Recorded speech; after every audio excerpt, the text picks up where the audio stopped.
चलिए आज बात करते हैं प्रेमचंद की एक बहुत ही मशहूर कहानी दो बैलों की कथा की। अब ये सुनने में तो सिर्फ जानवरों की कहानी लगती है, लेकिन असल में ये उससे कहीं ज्यादा गहरी है।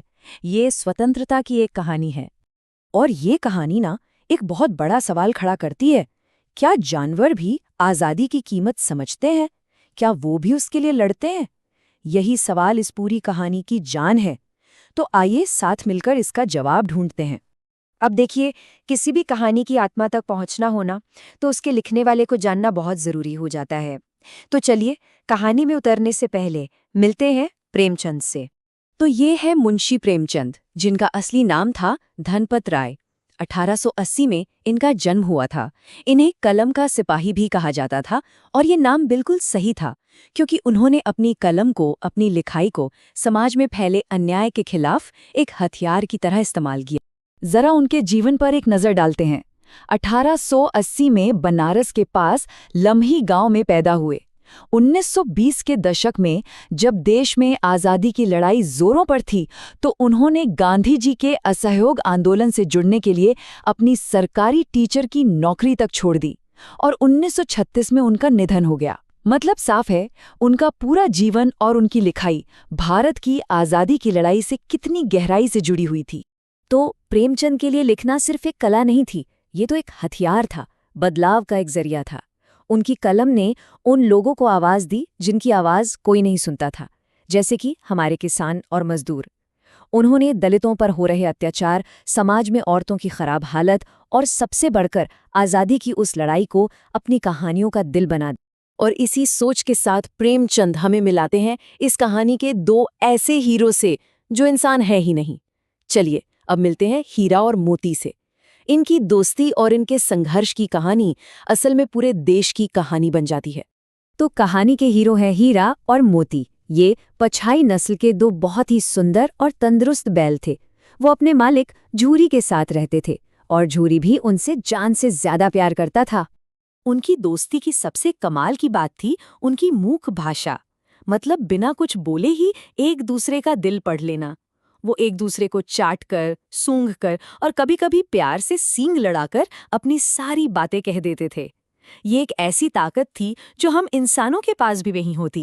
लेकिन उनकी ये सुकून भरी जिंदगी ज्यादा दिन नहीं चलने वाली थी। बहुत जल्द उनका घर उनसे दूर हो गया, और यहीं से शुरू हुआ उनके संघर्ष का वो सफर जो उनकी हिम्मत का असली इम्तिहान लेने वाला था। हुआ ये कि झूरी ने उन्हें कुछ दिनों के लिए अपने ससुराल भेज दिया, और बस उनकी दुनिया ही बदल गई। देखिए, झूरी के घर में उन्हें प्यार मिलता था, इज्जत मिलती थी और अच्छा खाना मिलता था। लेकिन गया के घर, जो झूरी का साला था, वहां उन्हें मिला सिर्फ अपमान, मार और खाने को रूखा सूखा भूसा। तो उन्होंने क्या किया? भाई बगावत कर दी। पहली ही रात को दोनों ने मिलकर जोर लगाया, अपनी मजबूत रस्सियां तोड़ डाली और सीधा भागकर वापस झूरी के घर आ गए। वो मुलाकात बहुत खुशी वाली थी, पर अफसोस ज्यादा देर टिकी नहीं। उन्हें जबरदस्ती वापस गया के घर ले जाया गया। अब वहां सब कुछ बहुत बुरा था, लेकिन उस अंधेरे में भी उन्हें एक छोटा सा सहारा मिला। एक छोटी सी बच्ची थी जिसकी सौतेली माँ उसे भी बहुत मारती थी, तो वो इन बैलों का दर्द समझती थी। वो हर रात सबसे छिपकर उन्हें 2 रोटियां खिला जाती थी। उस बच्ची से उनका दुख देखा नहीं गया, और फिर एक रात उसने उनकी रस्सियां खोल दी।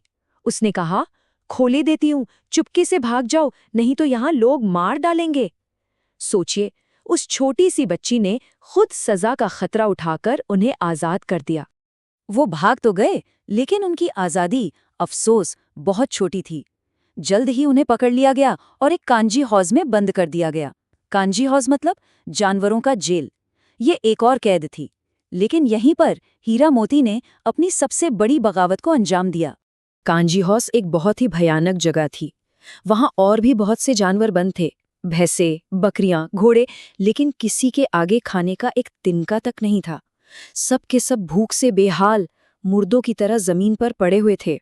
पर ऐसी हालत में भी हीरा और मोती ने हिम्मत नहीं हारी।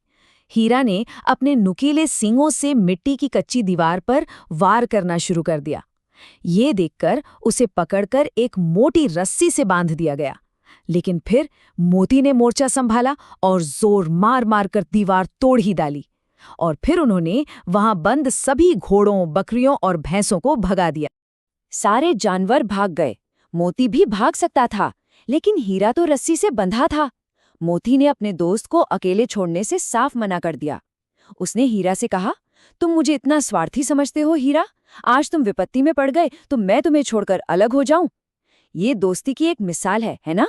कांजी हाउस में दूसरों को आज़ाद कराने की कीमत तो उन्हें चुकानी ही थी, और यहीं से शुरू हुआ उनके घर वापसी का आखिरी और सबसे मुश्किल सफ़र।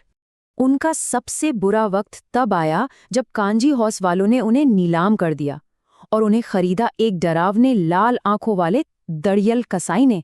उन्हें लगा बस अब सब खत्म, अब मौत के सिवा कुछ नहीं बचा। वो कसाई उन्हें अपने साथ हाके लिए जा रहा था। दोनों बिल्कुल बेबस थे, पर तभी अचानक उन्हें वो रास्ता कुछ जाना पहचाना सा लगा। अरे ये तो वही खेत हैं, वही बाग, वही गांव। और बस ये एहसास होते ही उनकी सारी थकान, सारी कमजोरी, सब कुछ गायब हो गया। और फिर वो पल आया जिसका उन्हें इंतजार था। सामने झूरी का दरवाजा था, अपना घर।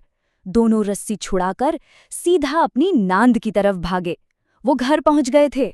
तो ये कहानी सिर्फ दो बैलों की घर वापसी की कहानी नहीं है। सवाल ये है कि प्रेमचंद इसके जरिए हमें बताना क्या चाहते हैं, इसका असली मतलब क्या है। देखिए, इस कहानी की कई परतें हैं। पहली तो ये कि इंसान और जानवर के बीच भी कितना गहरा प्यार हो सकता है। दूसरी और सबसे अहम बात यह है कि आज़ादी की कीमत क्या होती है। ये कहानी सिखाती है कि आज़ादी कोई प्लेट में रखकर नहीं देता, उसे हर कदम पर लड़कर हासिल करना पड़ता है। और यही बात हमें कहानी के सबसे गहरे मतलब पर ले जाती है। ये कहानी असल में अंग्रेजी हुकूमत के खिलाफ भारत की आज़ादी की लड़ाई का प्रतीक है। हीरा और मोती का अपने घर के लिए संघर्ष, हर हिंदुस्तानी का अपनी भारत माँ की आज़ादी के लिए संघर्ष था। और अंत में ये कहानी हमें आज भी एक सवाल के साथ छोड़ जाती है। आज के समय में हीरा और मोती का ये संघर्ष हमें दोस्ती, वफादारी और अपनी आज़ादी के लिए खड़े रहने के बारे में क्या सिखाता है?